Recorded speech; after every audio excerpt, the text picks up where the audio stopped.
இலங்கை ஒலிபரப்பு கூட்டுத்தாபனம் முஸ்லிம் சேவை நேரம் இரவு 8:32. முஸ்லிம் நிகழ்ச்சிகளில் அடுத்ததாக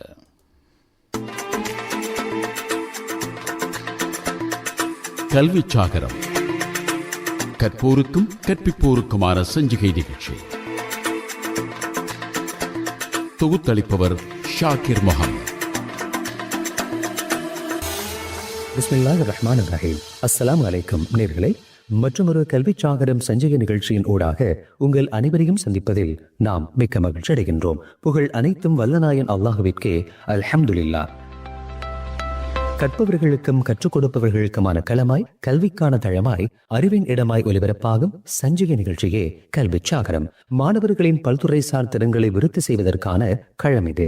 அவர்களின் குரல்களை அடையாளப்படுத்துகின்ற, திறமைகளை வெளிப்படுத்துகின்ற இடம் இது. அத்தோடு ஆசிரியர்களின் கற்பித்தல் மற்றும் தொடர்பாடல் திறன்களை வலுப்படுத்துவதற்கான வழிகாட்டுதல்களை வழங்கும் தளமாகவும் இந்த நிகழ்ச்சி அமைந்திருக்கிறது.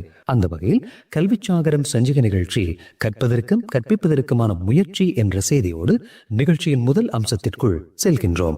நிகழ்ச்சியின் முதல் அம்சம் மாணவர் பக்கம். எனது அன்பின் மாணவர்களே, எம்மை நாமே குறைத்து மதிப்பிடக்கூடாது. மனிதர் என்ற வகையில் எம்மிடம் சில குறைகள் இருக்கவே செய்யும். அவற்றை நிறைவாக மாற்றிக்கொள்ள நாம் தான் முயற்சிக்க வேண்டும். சிலருக்கு ஒருவரிடம் உள்ள நிறைகளை விட குறைகள் மாத்திரம்தான் அவர்களது பார்வைக்கு தெரியும். அது ஒரு வகையான மனோரீதியான பிறழ்வு என்கின்றன ஆய்வுகள். நல்லது. பிறரை குறைத்து மதிப்பீடு செய்பவர்களுக்கும், தன்னால் பயன் எதுவும் இல்லை என்று தன்னம்பிக்கையற்று இருப்பவர்களுக்கும் ரத்மலானை கொழும்பு இந்து கல்லூரி தரம் 6 மாணவர் ஷாமில் சாக்கிர் சொல்ல போகும் கதை நிச்சயம் பயனுடையதாக இருக்கும்.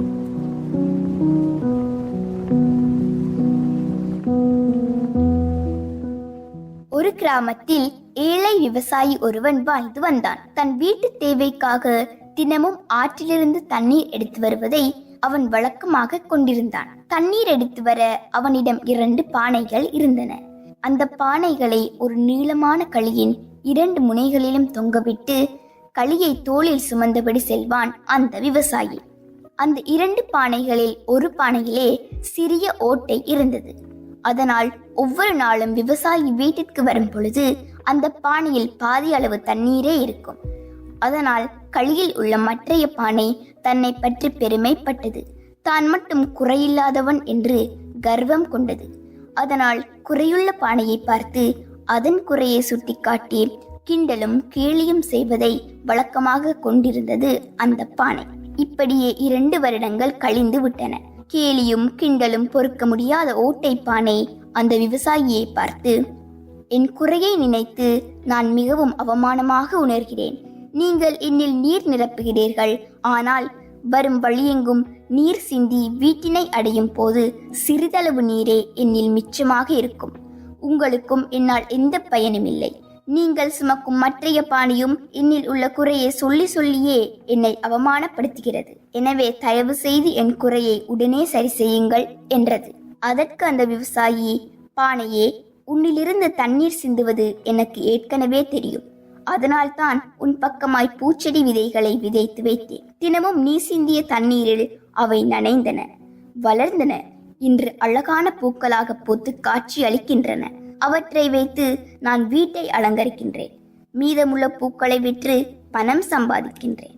உன்னால் எனக்கு எத்தனை பயன் பார்த்தாயா? நீ அத்தனை மதிப்புள்ளவன் என்று கூறி முடித்தான். விவசாயி சொன்ன பதிலை கேட்ட பானை தான் அவமானமாக உணர்வதை நிறுத்திவிட்டது. தானும் எத்தனை பயன்மிக்கவன் என்பதை நினைத்து அது மகிழ்ச்சி அடைந்தது. மற்றையவர் சொல்லும் குறைகளை பற்றி கவலைப்படாமல் தன் வேலையை விருப்பத்துடன் செய்ய ஆரம்பித்தது. பார்த்தீர்களா மாணவர்களே, தன்னால் எதுவும் முடியாது, தன்னால் எந்த பிரயோசனமும் இல்லை என்று நினைத்து ஒதுங்கி சோர்ந்து தன்னம்பிக்கை இல்லாது இருப்பதை விட தன்னால் எதுவும் முடியும், என்னில் உள்ள குறைகளை நிறைகளாக மாற்ற முடியும் என்பதை உணர்ந்து செயற்படுவதே புத்திசாலித்தனம் என்பது உங்களுக்கு புரிந்திருக்கும்.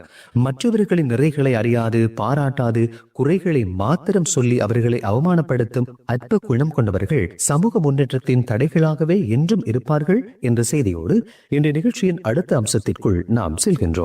நிகழ்ச்சியில் அடுத்த அம்சம் சிந்தனை பக்கம். கற்றல் என்பது வெறுமனே பாடசாலையில் மாத்திரம் நிகழ்வதல்ல. ஒவ்வொரு நிமிடமும் மாணவர்கள் கற்றுக்கொள்கிறார்கள். தனது வீட்டில், தான் வாழும் சூழலில், தான் சந்திக்கும் மனிதர்களில் என ஒவ்வொரு நிமிடமும் மாணவர்கள் கற்றுக்கொள்கிறார்கள். அந்த வகையில் மாணவர்களின் கற்றல் நடவடிக்கைகளை பெற்றோரின் வகைபாகம் பற்றிய விளக்கத்தினை இன்றைய சிந்தனை பக்கத்தில் தருகிறார் தன்னம்பிக்கை பேச்சாளரும் உளவழ சிகிச்சையாளருமான ஷாக்கிரா மன்சூர் அவர்கள். மாணவர்களின் கற்றல் நடவடிக்கைகளுக்கு பெற்றோரின் வகைபாகம் என்ற விடயத்தை நாம் நோக்கும் போது, மாணவர்களின் கல்வி பயணத்தில் பெற்றோர்கள் ஒரு முக்கிய ஆதரவாளர்களாக இருக்கின்றனர். குறிப்பாக அவர்கள் வழங்கும் நேர்த்தியான வழிகாட்டல்கள் மற்றும் ஊக்கம், ஒழுக்கமான சூழல்கள் மாணவர்களின் கல்வி முன்னேற்றத்தில் துணை பெறுகின்றன. மாணவர்களுடைய கல்வி வழிகாட்டலில் நாம் பெரிய அளவில் அந்த வகைபாகம் அவர்களுக்கு வழங்க வேண்டியிருக்கின்றது. மாணவர்களின் கல்வி நடவடிக்கையை அவதானிக்கும் பொழுது அவர்களுடைய கல்வி நடவடிக்கையில் அன்றாடம் நடைபெறுகின்ற ஒவ்வொரு விடயத்தினருக்கும் அவர்களது பெற்றோர்களின் வழிகாட்டல் மிகவும் பிரதானம்.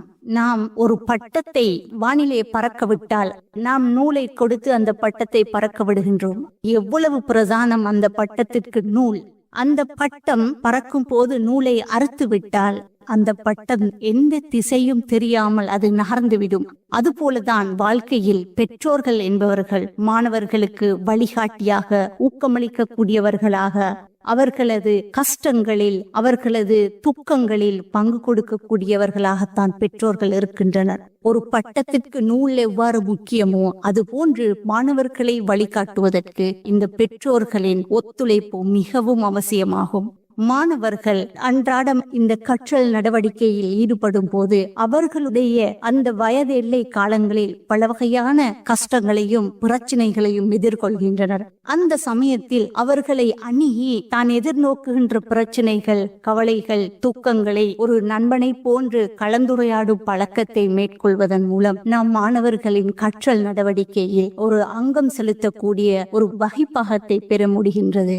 அவர்கள் கற்றலை மேற்கொள்ளும் பொழுது எதிர்கொள்கின்ற சில கஷ்டங்கள், கற்றலிலே ஈடுபடும் போது அதில் ஏற்படுகின்ற அழுத்தங்களை தன்னுடைய பெற்றோர்களிடம் முறையிடுவதன் மூலம் பெற்றோர்கள் கேட்கக்கூடிய, அதாவது லிஸ்னிங் மற்றும் குட் எம்பத்தி, அவர்களுடைய ஒத்துழைப்பை கொடுக்கக்கூடிய ஒரு பெற்றோர்களாக குறிப்பாக கற்றல் நடவடிக்கையிலே அவர்கள் இருக்க வேண்டும். மேலும் மாணவர்கள் கற்கும் பொழுது அவர்களுக்கு தேவையான உதவிகளை நாம் குறிப்பாக பார்க்கும் பொழுது அவர்கள் இரவு வேளைகளிலே கற்றலில் ஈடுபடும் போது நாமும் அவர்களுக்கு சப்போர்ட்டிவாக சில புத்தகங்களை வாசித்தல், பத்திரிகைகளை வாசித்தல் போன்ற வேளைகளில் ஈடுபடும் பொழுது அவர்கள் சுமாராகவே ஊக்கப்படுத்தப்படுகின்றனர். தொலைபேசிகளை வைத்துக் கொண்டு டிவியை பார்த்து கொண்டு இருக்குமே, ஆனால் அவர்களுடைய ஊக்கம், அவர்களுக்கு பெற்றோர்கள் அளிக்க வேண்டிய அந்த சூழலை நாம் கொடுக்க மறுத்து விடுகின்றோம். அதனால் குறிப்பாக நாம் அவர்களுக்கு படிக்கின்ற சூழலை அமைத்து கொடுப்பதற்கு இந்த பெற்றோர்கள் என்ற வகையில் நாம் அவர்களுக்கு ஒத்துழைக்க வேண்டும். அத்தோடு இந்த ஒத்துழைப்பானது கன்சிஸ்டன்ட், தொடர் தேர்ச்சியாக இருக்க வேண்டும். நாம் இன்று ஒரு மாதிரி இருத்தல், நாளை ஒரு மாதிரி இருத்தல், இவ்வாறான ஒரு முறைமையை கொண்டு வராது. தினந்தோறும் மாணவர்களுடைய கற்றல் நடவடிக்கைகளை அவதானிக்க வேண்டும். அவர்களுக்கு தேவையான உதவிகளை செய்ய வேண்டும். அவர்களுக்கு தகுந்த நேரத்தில் தேவையான சரியான வழிகாட்டல்களை கொடுக்க வேண்டும். அவர்களுடைய நண்பர்கள் வட்டாரங்களை அடிக்கடி அவதானித்துக் கொண்டு அவர்கள் செல்லும் இடங்களை நாம் பார்த்து அவர்களுக்கு தேவையான சரியான நண்பர் வட்டாரத்தை, அதாவது பாசிட்டிவ் சர்க்கிள் உள்ள ஒரு நண்பர் வட்டாரத்தை தெரிவு செய்து கொடுப்பதும் பெற்றோர்கள் என்ற வகையில் நமக்கு மிகவும் கட்டாய கடமையாக இருக்கின்றது. ஆகவே கற்றல் நடவடிக்கை என்று சொல்லும் போது குறிப்பாக பெற்றோர்களின், மாணவர்களின் கற்றல் நடவடிக்கை மாத்திரம் அல்லாது அவர்களுடைய ஏனைய சூழல் அமைப்பையும் நாம் கருத்தில் கொண்டு அவர்களுக்கு சப்போர்ட்டிவாக இருக்க வேண்டும் என்பதே எமது பெற்றோர்களுடைய கடமையாகும். கற்போருக்கான களமாய், கற்றுக் கொடுப்போருக்கான தளமாய், அறிவின் இடமாய் ஒலிபரப்பாகிக் கொண்டிருக்கும் கல்வி சாகரம் சஞ்சிகை நிகழ்ச்சி சுமந்து வரும் அடுத்த அம்சம் ஆசிரியர் பக்கம். உயர்தர பிரிவில் அரசியல் விஞ்ஞான பாடத்தினை கற்றுக் கொடுப்பதற்கான நுட்பங்களை கடந்த நிகழ்ச்சியில் நாம் பேசியிருந்தோம். அதன் தொடர்ச்சியை இன்றைய நிகழ்ச்சியிலும் நாம் கேட்கப் போகின்றோம். அந்த வகையில் உயர்தர பிரிவில் அரசியல் விஞ்ஞான பாடத்தில் சிறப்பு சித்திகளை மாணவர்கள் பெறுவதற்கு ஆசிரியர்கள் எத்தகைய கற்பித்தல் நுட்பங்களை பயன்படுத்த முடியும் என்பதனை இன்றைய நிகழ்ச்சியில் எம்முடன் பகிர்ந்து கொள்கிறார் பொலனறுவை தம்பாளை அல் ஹிலால் மத்திய கல்லூரியின் அரசியல் விஞ்ஞான பாட ஆசிரியரும் உளவழ ஆலோசகருமான இல்யாஸ் இப்ராஹிம் அவர்கள். இன்றைய கல்விச்சாகர நிகழ்ச்சியிலே அரசியல் விஞ்ஞான பாடத்திலே நாங்கள் ஏசித்தியை பெறுவதற்காக என்ன கற்பித்தல் நுட்ப முறைகளை கையாள வேண்டும் மகரத்திலே பரீட்சை வினாத்தாள்களை 2 பகுதிகளாக பிரிப்பதனை நாங்கள் கண்டோம். அதிலே அன்புக்குரியவர்களே, இந்த முதலாவது பகுதியிலே மாணவர்கள் 30 பல்தேர்வு வினாக்களையும் 20 கட்டமைப்பு வினாக்களையும் காண்பார்கள். இதிலே பூரண விடையை அவர்கள் எழுதுகின்ற பொழுது ஏசித்தியை பெறுவதற்கான வாய்ப்பு கிடைக்கிறது அல்லவா?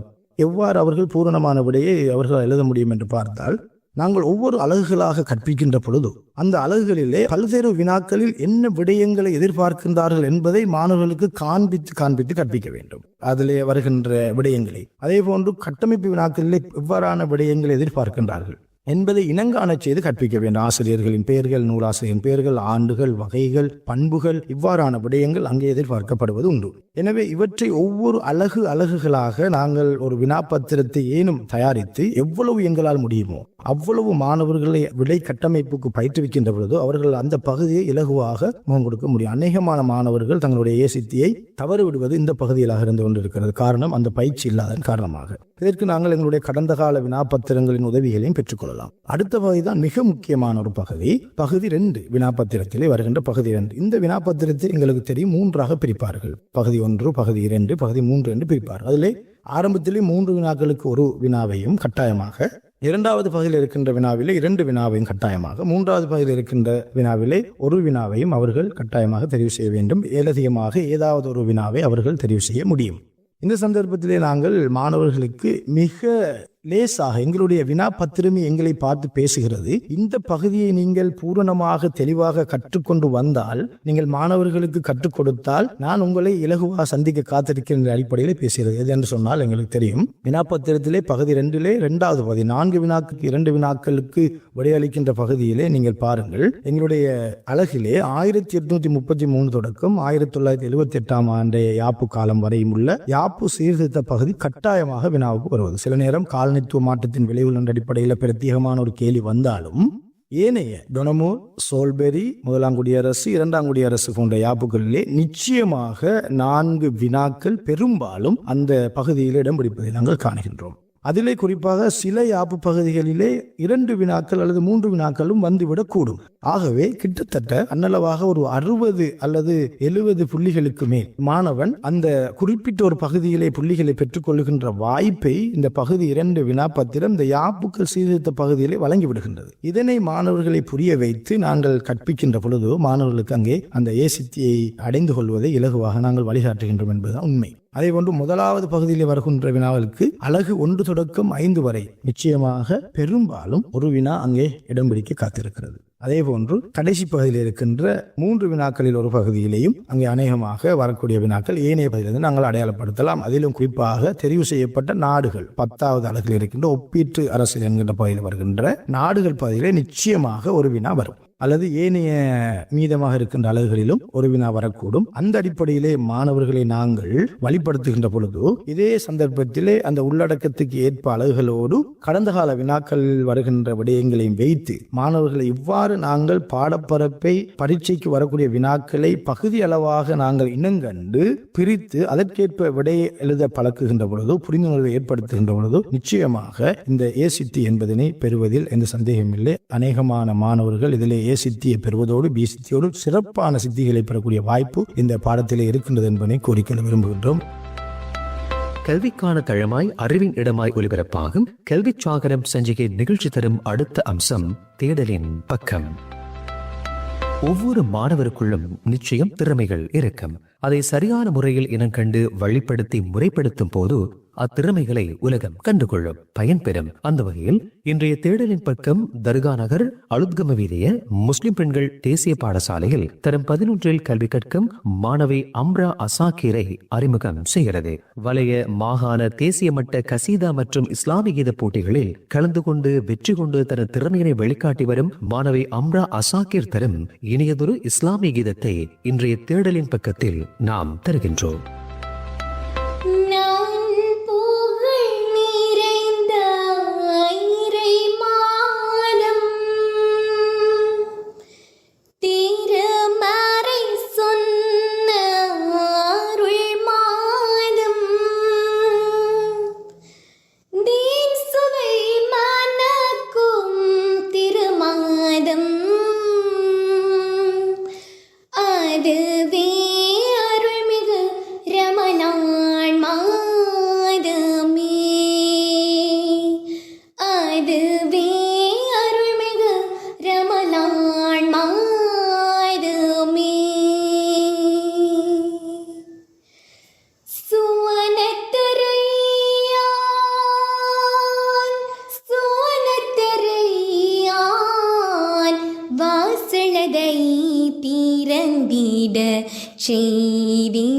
செய்திடுவாய் இறைவா உன்னை தடையின்றி நெருங்கிட வைத்திடுவாய் அருளை மலையாய் பொழிந்திடுவாய் பாவத்தை தூகலாய் அழித்திடுவாய் புதினங்கள் பல வகை கொண்டாயே பராக்கத்தை வாழ்வில் தருவாயே பராக்கத்தை வாழ்வில் தருவாயே அருள்மிகு ரமலான் மலர்ந்தாலே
நிகழ்ச்சியில் அடுத்த அம்சம் அறிவுரை பக்கம்.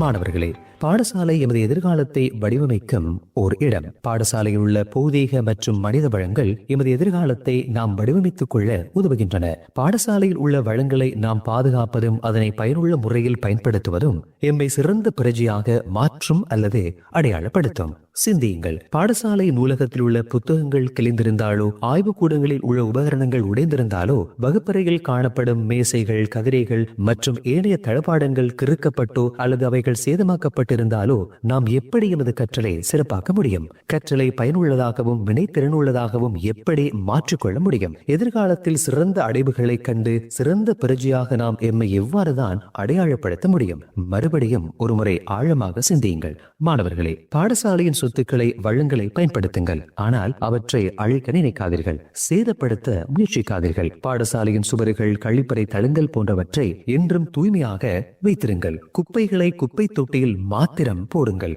சூழலுக்கு பாதிப்பை ஏற்படுத்தும் பெலித்தீன், பிளாஸ்டிக் போன்றவற்றின் பாவனையை பாடசாலை வளாகத்தில் முற்றாக தவிருங்கள். நீர்க்குழாய்கள், மின் விசிறிகள், மின் விளக்குகள் என்பன உங்களுக்கானவை. அவற்றை பாதுகாப்பதும் பாவிப்பதும் உங்களது பொறுப்பு. யாரேனும் உங்களின் பாடசாலை சொத்துக்களுக்கு சேதம் விளைவித்தால் அவை பற்றி உடனடியாக அதிபரிடமோ ஆசிரியரிடமோ அறியப்படுத்துங்கள். அது நமது சொத்து என்பதை அனைவருக்கும் புரிய வையுங்கள். பாடசாலையின் சூழலை நேசியுங்கள். அங்கே உள்ள அனைத்தும் உங்கள் எதிர்காலத்தின் விருட்சங்கள் என்பதை உணர்ந்து மிகவும் பொறுப்புள்ள மாணவர்களாக செயற்படுங்கள் என்ற செய்தியோடு கல்விச்சாகரம் சஞ்சிகை நிகழ்ச்சியில் உங்கள் பாடசாலையின் ஆசிரியர்களும் மாணவர்களும் பங்கு பெற்ற முடியும் என்பதையும் அறிய தருகின்றோம். உங்களின் திறமைகளை அறிமுகம் செய்ய கல்விச்சாகரம் சஞ்சிகை நிகழ்ச்சி இன்றும் தயாராகவே இருக்கின்றது. நிகழ்ச்சியில் கலந்து கொள்ள விரும்பினால் slbc muslimservice@gmail.com என்ற மின்னஞ்சல் முகவரியுடன் எம்மோடு தொடர்பு கொள்ளலாம் என்ற தகவலோடு இன்றைய நிகழ்ச்சியில் கலந்து கொண்ட வளவாளர்கள் மற்றும் மாணவர்கள் ஆகியோருக்கும் நன்றிகளை கூறிக்கொண்டு மீண்டும் மற்றொரு கல்விச்சாகரம் சஞ்சிகை நிகழ்ச்சியில் சந்திக்கும் வரை சலாம் கூறி விடைபெறுகின்றோம். அஸ்ஸலாமு அலைக்கும் வரஹ்மத்துல்லாஹி வபரகாத்துஹு. கல்விச்சாகரம், கற்போருக்கும் கற்பிப்போருக்குமான சஞ்சிகை நிகழ்ச்சி கேட்டீர்கள். தொகுத்தளித்தவர் ஷாகிர் முகமது. நிகழ்ச்சி தயாரிப்பு இஸ்பஹான் ஷாஃப்டி.